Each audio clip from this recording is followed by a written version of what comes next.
in. First things first.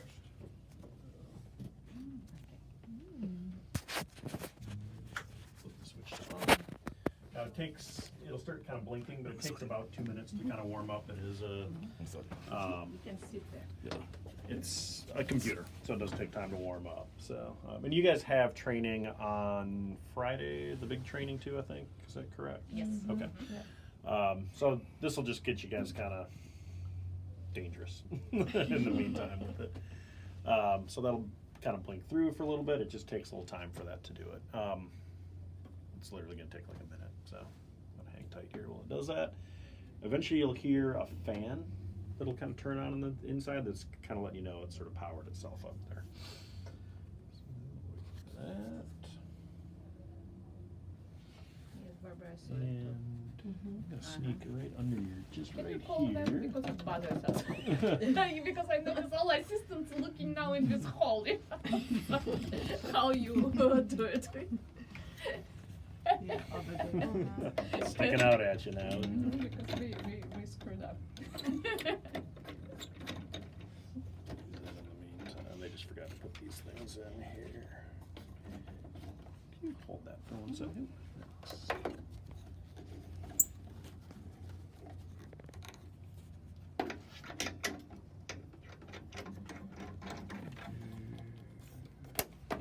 Awesome. Thank you.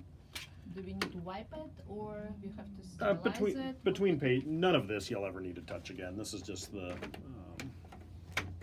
Just wipe. yeah, just wipe Or the cat bare. side. I mean, really, the only area you're gonna have to wipe is probably the forehead and then the chin rest. So can we use just barriers for this? There are barriers, yeah. For this, there are barriers for here, but they're so-so. Nope, still warm. Can we use just any plastic barrier? So there is, if I can sneak under here one more time. Yeah. This Yeah, one because here.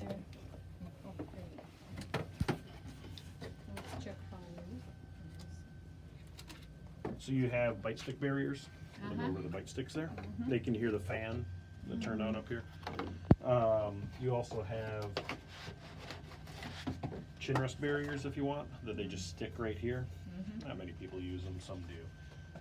You have a lip support barrier for 3D, and I'll show you that one in a minute. But here you'll just wipe off with a cat Okay, aside. but this one needs to be sterilized. Yes, Yeah, because so- it goes to the mouth. Yep, so you've got a whole bunch of them. Most people actually just use barriers on them and then just cold sterile or throw them in the autoclave once a day.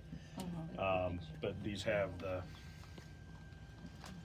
these little barriers you throw on them. Okay. Slip the barrier on and you're fine with it. And after each patient, we have to sterilize it annually. No, I mean, If we put the barrier, we don't yeah, need you it. put the barrier. Just wipe it. Yeah, most people pull the barrier off, just wipe it with Cavicide and call it a day. That's So, pretty and normal. be fine. Yeah, that's why they're. No, that's why I'm there's, ju- if you don't, then absolutely sterilize it between every patient. Or put in cold sterile. Yeah.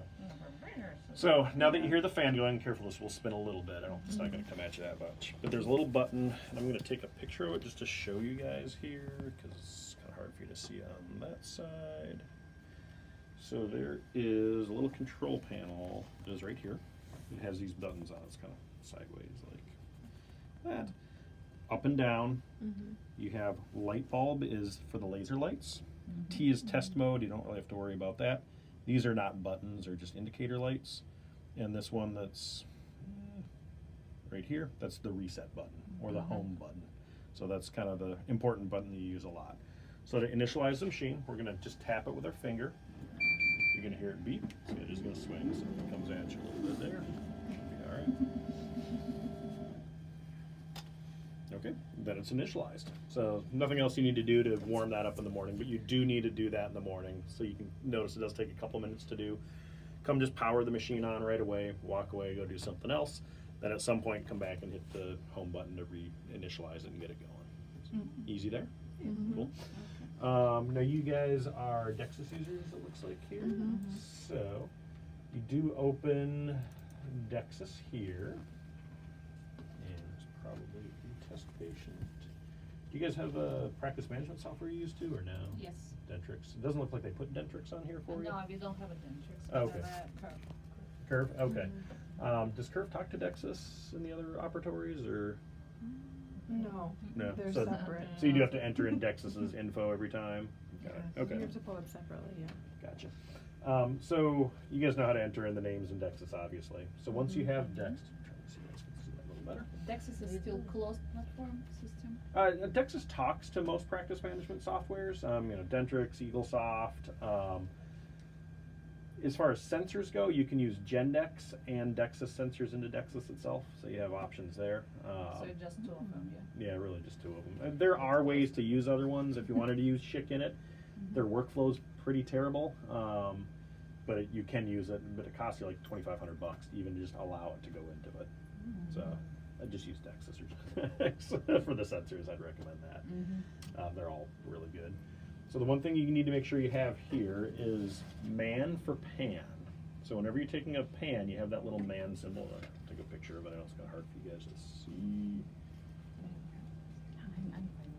So in Dexis, instead of the tooth, so you guys use the tooth for all your intraoral shots, Yeah, you're going to use man whenever you're using this machine.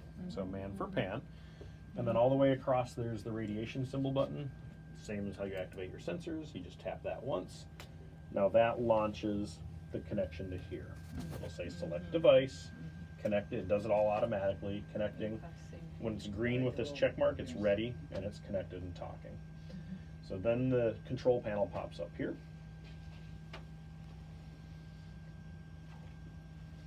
And in the control panel, turn this a little more for you guys.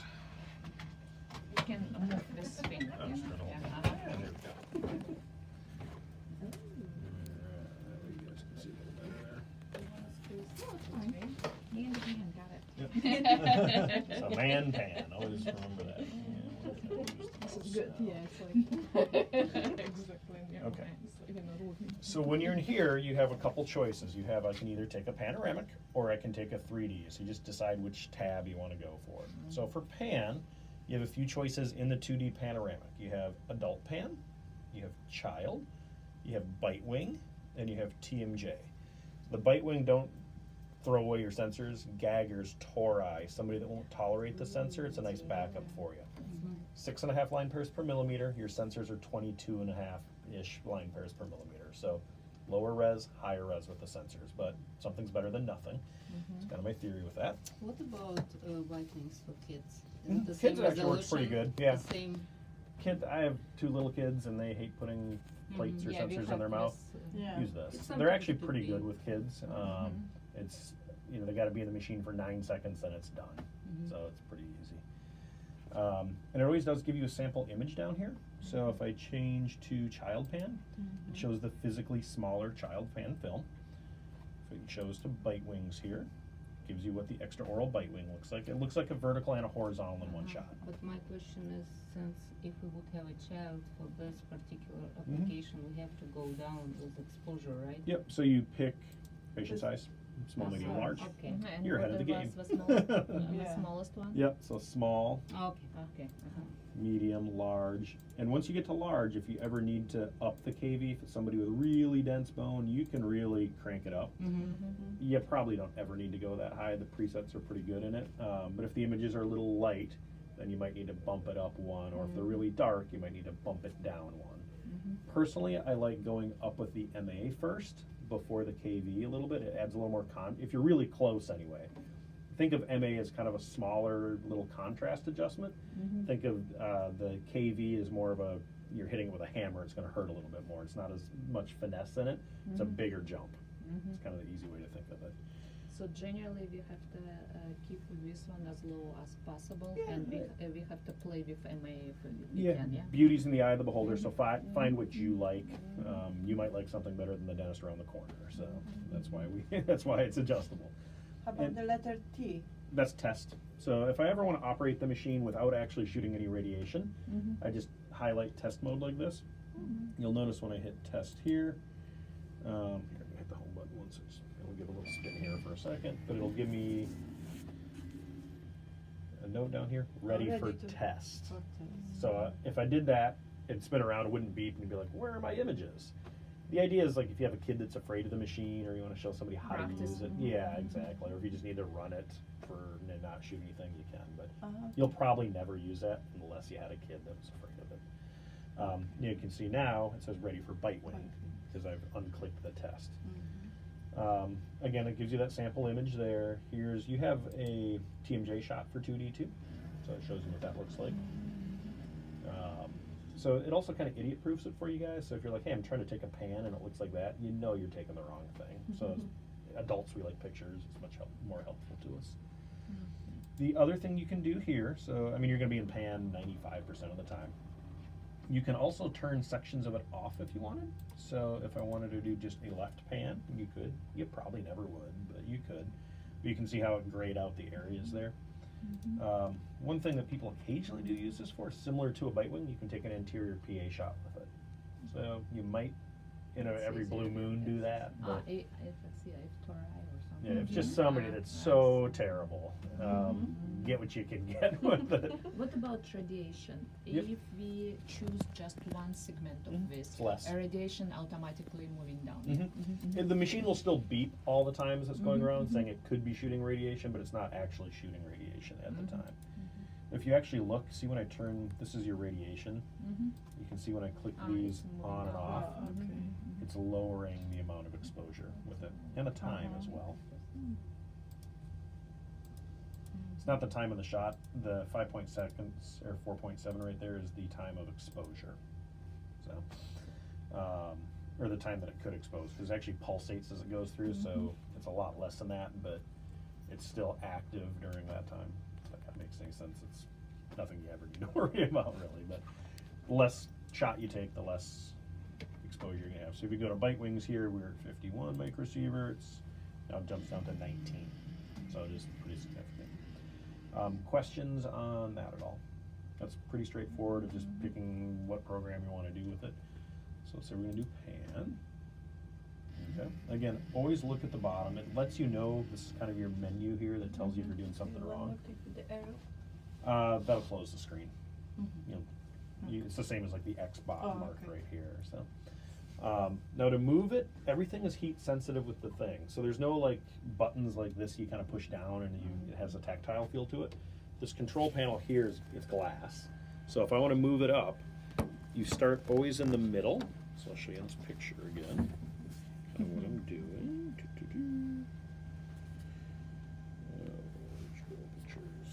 Okay. So in your glass here, you start in this little kind of middle area. You always put your fingers in the middle first, and then you would slide them up on the glass, and you can slide them down to stop. It's speed sensitive, so if I go really far to the top, it's going to go faster. If I go just a little bit, it's going to go slower. If I need to go down, I start again in the circle, and then I would slide my fingers down on it. So what that actually looks like on the machine, fingers in the middle. I'm going to slide down. You see how it speeds up, or if I want to slow it down. It's heat sensitive, so use 2 fingers instead of 1. 1 doesn't work all that great. Sometimes it does. I got big fat fingers, so it works a little better, but so you so you can see speed. This is the part that probably takes a little bit just to get used to. Just kind of takes a little while to kind of get the feel for it. So the idea, you didn't have a pan before, but who's taken pans in the past? Have all you guys taken pans ever? Okay, different school. I'm sure at school you had to. So the idea is you want to set the machine up to about the patient's chin height before they come. You've always set the computer up and everything here. So the other thing I want to do before I load the patient, I want to make sure this headrest is all the way forward. There's a release right here. I just open the brake up, slide the headrest forward, and then close it back to lock it into place there. And then the wings that are right here, you can see them in the mirror. They open and close like that. So I want it open. You can also always open the mirror here. So if you want to see the lasers and everything on the patient, you don't have to go like this necessarily. You can just look at it in here and see them as well. You'll notice the green light turned off when I open the mirror. Close it, it's green again. The pan won't work if the mirror is open. So if you have it just a little cocked like that, and the pan won't work, it'll let you know. It does let you know when the mirror is open down there as well. So it says mirror open. If I close it, we're back ready for pain again. So it does a few things to kind of make sure you're doing the right thing. So you can see the laser's timed out. So if I hit the little light bulb again, they turn right back on. You want the patient to kind of walk up here, hands on the handhold, just kind of grab it like that. And you guys probably see me in the mirror a little bit better with it. On the interior, they'll find their anterior teeth and just bite on the bite stick right there. Pretty easy. I'm going to kind of show you without biting on it. Patient will come in here. Their chin will be up a little high in the beginning. You want to bring their chin down a little. With just being so bright in here, it's a little hard to see the lasers. But if you see, I have the mid-sagittal laser, which is straight up and down in the middle. My second laser is the Frankfurt plane that comes across here. And there's one more laser that comes right here, which is your canine laser. Now, with the 3 lasers, mid-sagittal, you want to go, don't go by noses, go by the philtrum right here. Yeah, my head's a little asymmetrical and people break noses all the time, so go by the philtrum right here. The Frankfurt plane light, it doesn't matter if it's here or here or here, it's not adjustable, but you want to run it parallel between the tragus of the ear and the bottom of the orbitale. So here's kind of your marker right there. So what that looks like on my head would be right about here. It's about the tragus, right parallel with the bottom of the orbitale. So kind of an easy thing to think about with that is it's parallel to the floor, your bite occlusion, but you're down about 10 to 15 degrees. So that kind of gives you that sort of nice gentle smile. If your chin's up too high, you're going to have the big frown. If your chin's the big upside down frown. If your chin's down like this, you're going to have the big Joker smile. So you want it fairly flat, but down a little bit just to give that little curve. That's kind of what you're looking for. The very last laser you have is the canine light. So you want that on your upper canine. So the idea behind that is you can move them forward and back here. So what that kind of looks like on me, smile on my canine there. Once they're in place, release the brake, put the head support in, lock them into place, and then turn it so they're locked in. Again, they're going to be on the bite stick at the time as well when they do it. One thing that with the canine light, it is pretty forgivable. We have something that compensates for that to find the sharp layer. As long as you're really within about a tooth either way of the canine, you're still going to get a good image. Try to shoot for the canine as much as possible, but it does have a little bit of forgiveness with it. Is it adjustable? No, none of the lights are actually adjustable. So you are adjustable to all the lights on here. So again, you bring them forward and back here, or you bring them sideways if they're not centered, anything like that. One thing I will say to be a little careful of, it's called sagittal twist. So you can see like right here, I'm in the machine and I'm straight and I'm centered. I can also still be centered here. Sorry. But do you see, it just went off. You can see how my head was twisted even though the laser light was still centered in the machine. So just make sure they look like they're actually straight in the machine. It's very helpful if they are. So, questions on any of that part? Yeah. Last thing you want the patient to do is swallow and tongue at the roof of their mouth. When I say tongue at the roof of their mouth, if this is their hard palate, here's their floppy tongue. You want them to nest the tongue up here. Don't just put the tip of the tongue. Unfortunately, it's in their mouth and you'll never actually see what's going on. But tell them to nest it up there like there's peanut butter stuck at the top. That kind of gives them a visual. If you ever see pans that have a big black line between it, that kind of curves like this, that's the air trap between the tongue and the hard palate. So you want to eliminate that space between the tongue and the hard palate. That's what you're trying to do. When they're on here too, if they can take a little bit of a step forward like this, if they're able to, kind of in a little bit of a water ski position, it just helps give a little more clearance for here. People, when they come into pan machines, they want to kind of be nervous like this, and you don't want it to hit their shoulders. So if they're very hunchback or anything like that, you want to try to scoot them forward as much as possible. You can bring a stool in if you want and lower the machine all the way down and put them in a stool. It's totally fine. It's wheelchair accessible as well. So you can bring them down. If you ever use a chair, just make sure it's not a high back chair because this can't hit it. Exactly. If it's any interference, and can machine stop? It'll stop automatically. Just It'll its error sensor out. there. Yeah, you'll probably actually, if that happens, if you have a major stop like this, you might have to repower the machine. But it does stop to protect itself to do it. You'll see error messages pop up all over the place. But just try to avoid the shoulders as much as possible. The other thing you can do to kind of help a little bit, instead of their hands like this, they can cross their arms like this. So if you can see how much more my shoulders dropped from here to here.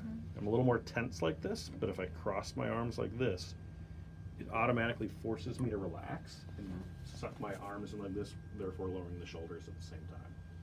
So if possible, if they're very mobile, I'd recommend just starting with the crossed arms. It's just easier. And if they're going to tip over, then no. Keep them as stable as you can on the machine. So once that's all in, we technically can take an exposure. So let's put our patient in the machine here. Because we manually moved the machine, we're going to have to hit the restart again. It says press home button, and the reset button, just tap it once with your finger. It just goes back into its home position. If it ever gets manually How moved, low is it going? it can go really low. I mean, Very it'll low drop down for to kids, like 5 years old? absolutely. Okay. So if everybody wants to step out, we'll take a pan real quick here. On my little happy phone.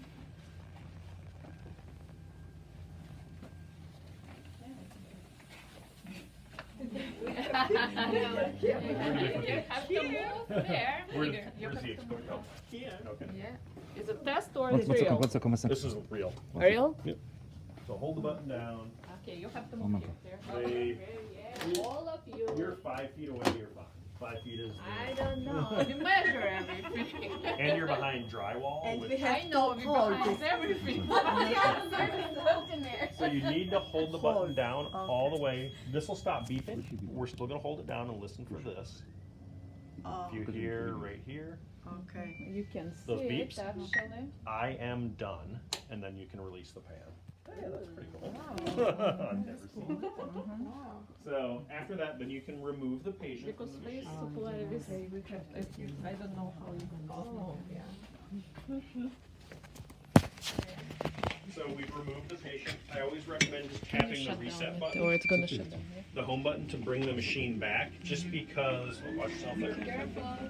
Just because you're working on this side of the machine and there's more room if you're on the sensor side than the tube head side, so always just reset it so you have more working room over here. Home button, yeah? Yep, just the home button there. Okay. Just touch, all you gotta do is just tap it once with your finger, freeze it for a second, and it'll always go to its home position. So we've got a couple steps we have to do, and this is pretty important right here. This is kind of where people screw it up once in a while. Acknowledge preview by pressing OK button. There's not actually an OK button, there's a check mark button. So our people in Finland don't understand the word OK. So we hit the check mark button and we get rid of this kind of terrible preview that's right here. Now there's one more thing we have to do to send it till it goes all the way to Dexus. It's hiding right back here where you see this return all and close button. If we just kind of, you can either minimize, use the mouse here. You can either minimize this here, or you can just click on it here. Now, it doesn't normally take 5 pans because it didn't find human tissue in it. Sometimes it takes 5 pans. It doesn't give any more radiation, it just does it. But to send these over, there would normally just be one image that's in there. But the very last step you have to do, this is the most important, you hit return all. If you hit close, it's going to say, hey, do you really want to close this? You're going to lose the image. So I'm going to hit cancel, return all. Return all is what sends it automatically to Dexus. And there's my cell phone. Okay. And I have videos and stuff for you guys as well here on this, and then you'll get the trainer on Friday who will reinforce this a lot with you guys. I'm just trying to get you to play with it a little bit between now and then if she comes.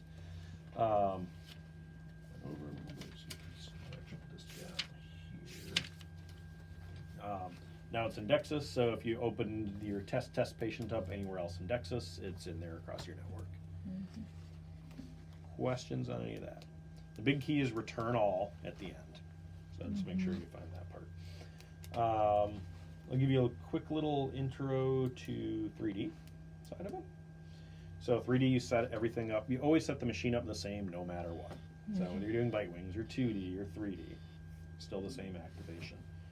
Instead of pan, now I'm going to click this other little one here to 3D. It's shifting itself into 3D mode here. Okay. So always again look at the bottom, define region of interest by selecting at least one tooth. So it says, hey, what are you trying to take an image of? So I'll say I want to take an image of this one right here. Only that tooth. Actually, I'm going to do a lower one. Only that tooth. It's ready for something called a scout shot. So a scout shot is a prior to 3D shot. I'll show you what that looks like. It gives you a frontal and a lateral image to make sure, do I see all the anatomy I want to see before I take the full cone beam scan. So, ready for scout, technically we can take one there. It's set the field of view to 5x5 because we only wanted to take one tooth. 1, 2, Now let's say I want to take a couple more teeth. So I'm adding here. Now it moved to 6x9. If I wanted to add some uppers in it, now we're 9x11, which is the largest field of view of this machine. If you always want to take the largest, just double click it. It's always going to go to the 9x11 for you. So it's ready for scout. Technically, we can take a scout shot right off the bat here. Now for 3D, there's really two ways to skin the cat, and the advanced clinical trainer is going to go over why she likes doing things different ways. You can still use the bite stick. Most people don't. They use this lip barrier. Set the bite stick aside somewhere. There's little grooves in here, and this just slips down in the side here. This rests, if you can see in the mirror, just under the patient's lip, like that. So typically they'll have you put a cotton roll in or a tongue depressor to bite across to get a little separation, especially for implants. It really kind of depends what you're doing, but they want a little bit of bite occlusion with it. How you call this one? A lip support. Lips. And also, if it's a fully edentulous patient for panoramic side of it, if you're taking a 2D pan, you can use this for a fully edentulous patient as well. So you can see the positioning is actually much easier for 3D. So if you can see when my head comes in here, you still have your mid-sagittal line up and down the middle. You see there's a line here. I don't know if you guys can see there's a second line that's right here. Can you guys see that? So it's a sandwich. So one piece of bread, bottom piece of bread. Everything inside that's going to be the sandwich you're going to capture. So if I do a smaller field of view, so we're a 9x11, turn this off. So let's do a 5x5. My sandwich you're going to see here, stop moving, oops, is going to be, see how much smaller my sandwich is now? It's just right, it used to be all the way up here. Now it's here and here are my two lines. So it does matter to make sure what you want to see is going to be inside that sandwich for you. Let's say I wanted to take my small little sandwich on the upper side only. It's going to ask me to do something here. Set chin rest to upper jaw position. So if you saw before, I wasn't able to get very high with that little 5x5 scan. But let's say I want it higher. Chin rest to upper jaw position. You take it. There's magnets in here. You flip it. It flips over. You can see the machine is green now. Before, it was not green because it knew I was trying to take the wrong shot. So it says, I'm not going to do anything. You don't know what you're doing. Flip that thing over. And now you can just slip this back in. You will notice here, now when I put my head in, oops, see how much higher the sandwich is now? It's up here, before it was down here. So you're just basically moving the patient. Yeah, it's different because you're taking copper. Yep. The sandwich is there. Exactly. So if you're taking both arches on a large field of view, you're always going to be here. If you want to get higher, you lower the chin rest to get up higher in the patient's head. So if you're doing sinus lifts or uppers with implants, that's probably where you're going to want to go with that. But again, it always tells you chin rest is in the wrong position, but if I make it the large field of view here, it's going to be right in a second. So always kind of look at the bottom here of the screen. That really it's a really good guide to kind of help you with stuff. So we're ready for scout shot. I'll let one of you guys take a scout shot on me, just because a scout shot is 7/100ths of a second of dose, which is nothing. I'm going to get more walking outside and mowing my lawn for a couple minutes than I am doing this. So I'll set myself in the machine here. So if somebody wants to go and take the exposure on me real quick. And so you might want to hop out. It's real low. You ready? Yep, good to go.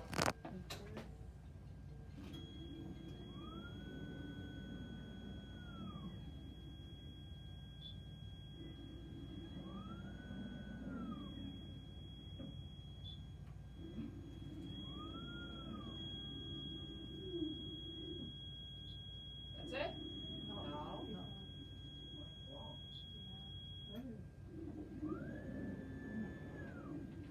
Done? Yep, now you're done. So remember, listen for that, I Yeah, am done. Okay. So this is what the scout shot looks like here.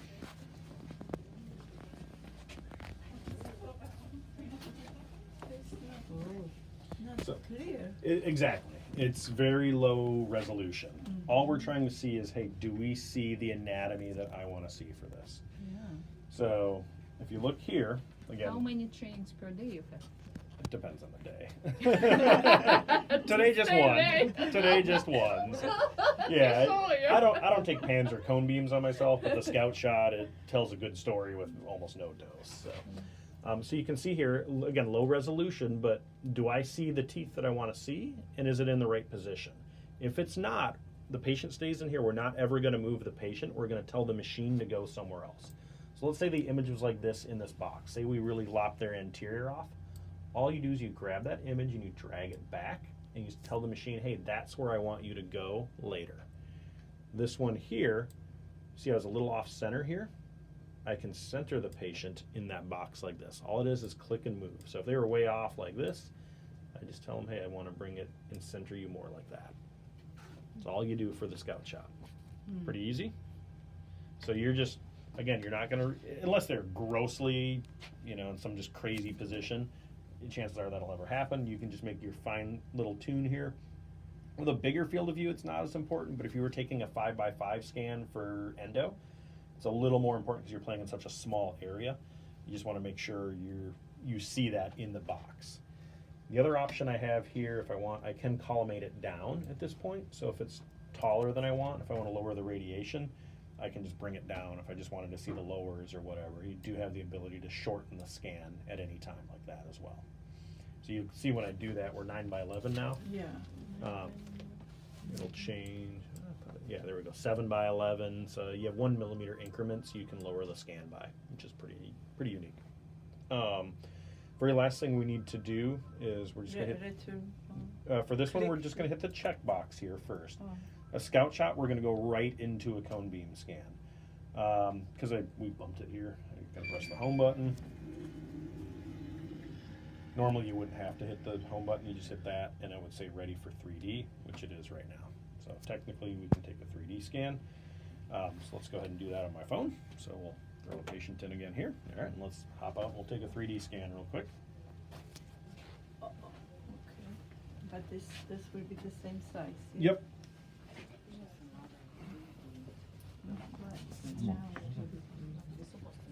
Yeah, so yeah, go ahead. Someone wants to hold the button down and take it. Take the honors. And you didn't wear a jacket. Yeah. No jacket's necessary. It depends. Florida doesn't actually require even lead aprons for intraoral anymore. I still recommend it. Mm-hmm. If you guys do use a lead apron, there's one specifically called a panoramic style, which Mhm. has an opening on the side here. They're kind of a cape style. That's the one you want to use. Okay. Never use one with a thyroid collar. It's going to get in the way of the pan, and you'll see a Okay. big white Right. ghost pop up in it. Mhm. You'll notice with the 3D scan, it takes 2 passes.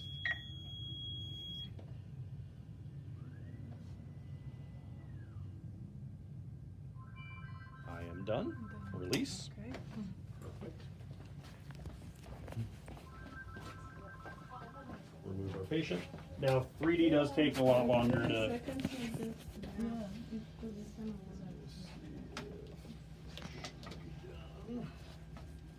It's still faster than. But the apron without the collar we can use here.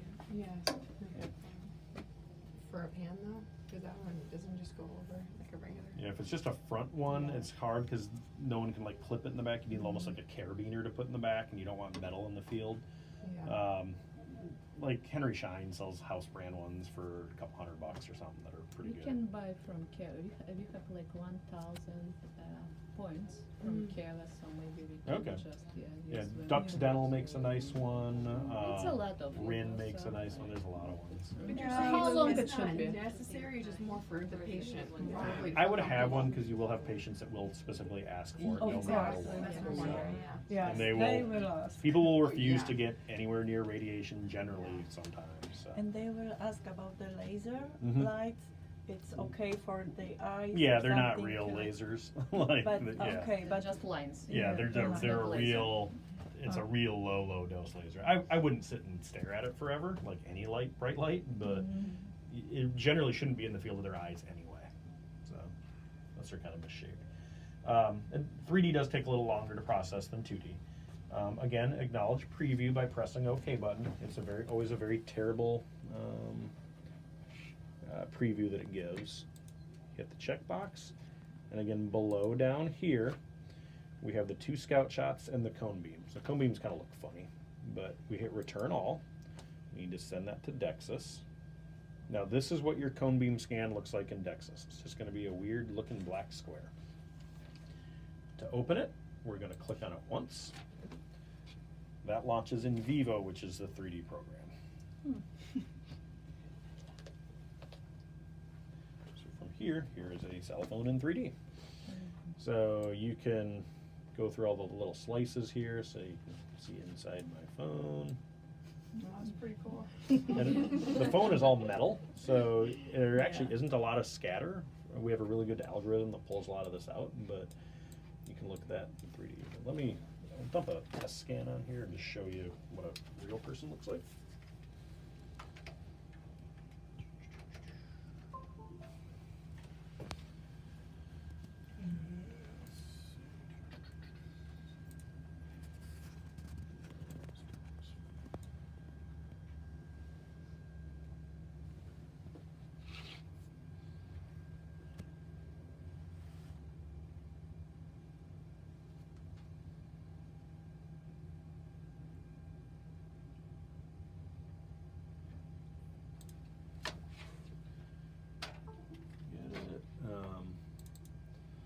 So this is what a real patient scan. It's a little bit different machine, but you can see what the scan looks like. Here would be your patient. So you have all your slices, and the trainer is going to go really in depth into this with you. You have all these slices you can scroll through, so you can see through the arch. You have your 3D volume here. You have all these tabs that are across the top you can do all sorts of stuff with. So this is, they've already registered a stone model. If you had digital impression, you can import that.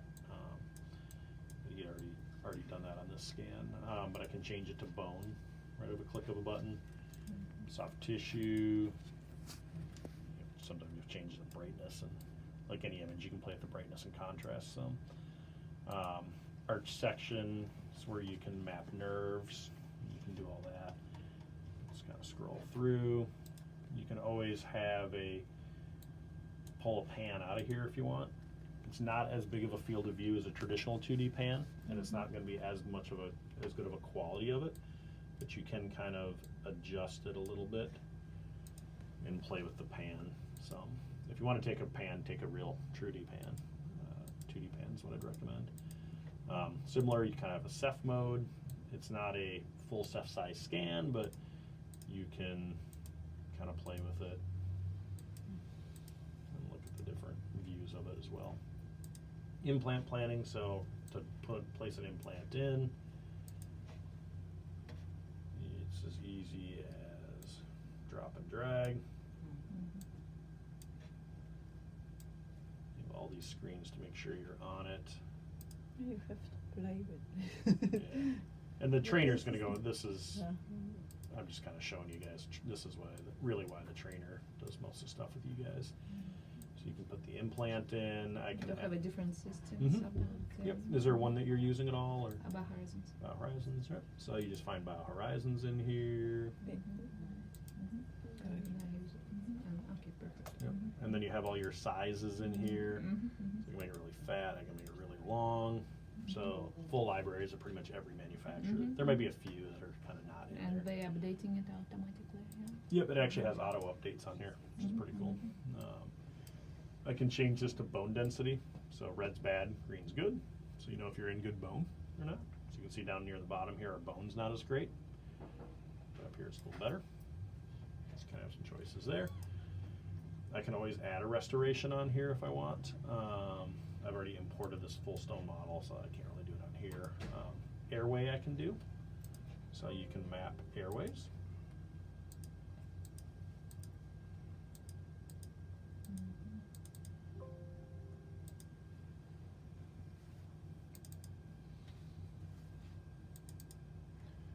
So you have your full, again, red's bad, greens are good. As far as your flow meter goes here, I can also fly through their airway. So I'm like a little airplane flying through their airway, which is pretty cool. Yeah, it's even. Are you doing sleep apnea at all with patients? And even if you don't, you have all this data that's there. Measure it, and always ask a few basic questions of, do you snore at night, or does your wife or husband say you snore at night? Sleep apnea is one of the things. Everything else in dentistry you do just kind of improves people's lives. Sleep apnea is one thing that actually can save people's lives. I did a training about 4 weeks ago for kind of a follow-up with one of our ICAT users, and we used the scan of his head assistant, and her airway was so narrow. I was like, you really should go see somebody about that. And I spoke to her about 3 weeks later. She's like, I wanted to call you. She's like, I kind of laughed at you when it said to you, you told me I had an airway. She said, I had a heart attack based on sleep apnea. And she's like, all I could think of in the recovery room was you saying I have a small airway. But I mean, she's lucky. She's fine. She didn't expire because of it. But sleep apnea is a real thing, and you can at least bird dog it if you don't want to treat it, and then send them to a pulmonologist or whatever right away. But it's something good that you can give your patients to give them a better life. Sleep apnea is nothing to joke about. Just diagnose it and send to someone. The Supreme Court Justice Scalia, he died from sleep apnea. He wasn't wearing a CPAP at night, so it can hurt you. So, but you have all the data here. You can kind of help that, which is good. The combi won't diagnose sleep apnea, but it gives you a lot of data to lead them to go get checked out for it for sure. That's kind of it on a real big overview on the software. They're going to go really in depth on the training with it. The one big thing I always want you to do after you've pulled up a scan, I want you to go File and Save As. We're always going to save it as in vivo when you're working in your office. We hit OK. Now this is saving it. He has a shared folder in here. So this is what saves the scan so you can view it in other computers. So that File Save As is very important for that. You just hit Save. Always just kind of keep hitting Save till it tells you can't do it anymore. And then any other computer they put in vivo on, you can pull it up on that computer now. And I can show you guys how to do that. I assume he put it on other computers when he was here. Except one. Okay. We won't ask him to reset this. Yep. Yeah, I'll let those guys. Download program in this computer Okay. as well. Yeah, they can come do a follow-up for it. The good thing is it's not going to hurt the functionality, so you can use it in the meantime. But they will come and fix. Bothers me. Yeah, I know. I'm OCD too. Now I'm looking. No, I'm not. Thanks. But this thing, it's not in order. Once it says File Save Successfully, just hit OK, and now it's across your network. Oh, yeah. So if we wanted to pull it up on another computer, so let's find another computer that has the software on it. And this is Wi-Fi now, but before you just move it. Okay. But you load everywhere else, both from computers, Okay. and all three of them